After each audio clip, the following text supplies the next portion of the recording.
It began with a seemingly harmless filming trip.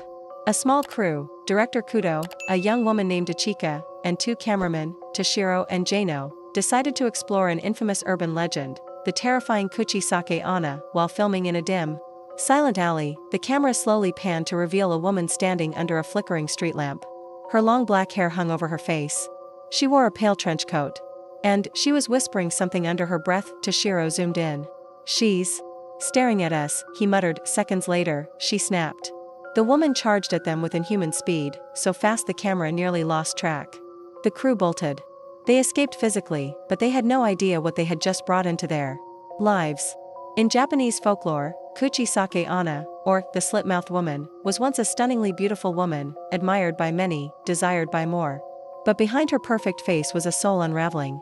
One fateful day, her lover betrayed her, crushing her with cruelty that went beyond words.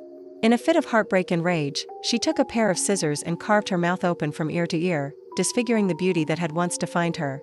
Some say she did it to erase the smile he once loved. Others say she wanted the world to see the pain she could no longer hide. Now, her vengeful spirit drifts through deserted alleys, playgrounds, and dimly lit streets near schools, hidden behind a surgical mask and long, jet-black hair that veils most of her face. Her footsteps are silent. Her presence, chilling. She appears without warning, stepping into your path as if from the shadows themselves. And in a soft, almost childlike voice, she asks, "Am I pretty?"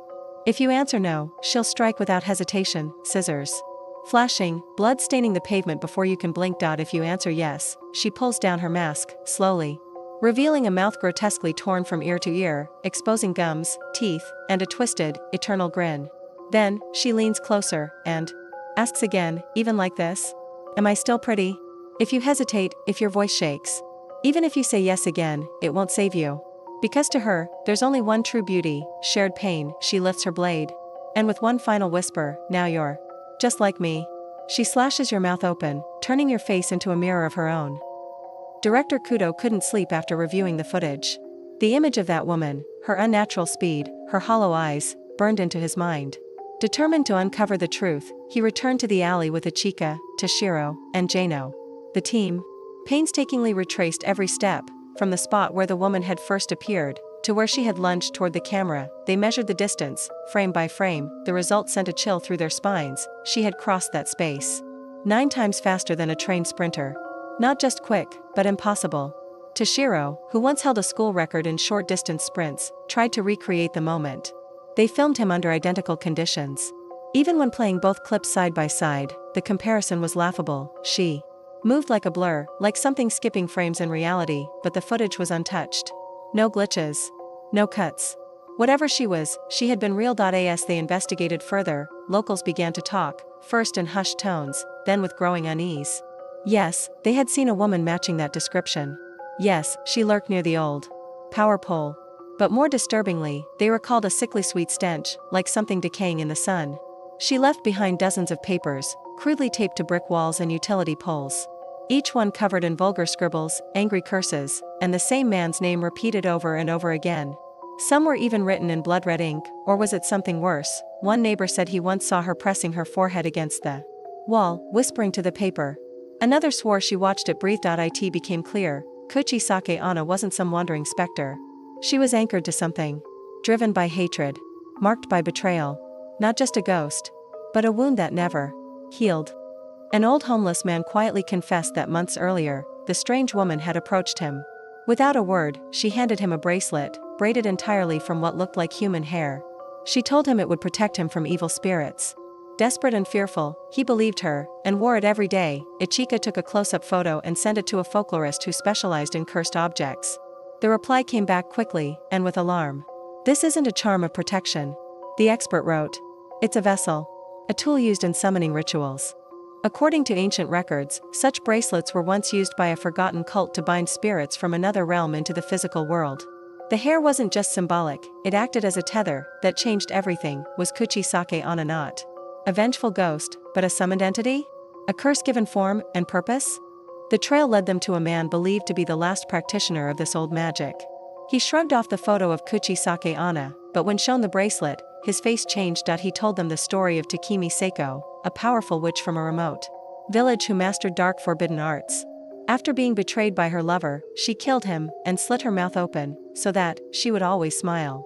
She cursed herself and vanished into legend. The team now believed Kuchisake Onna might not be a ghost. She could be Takemi Seiko's cursed spirit, resurrected.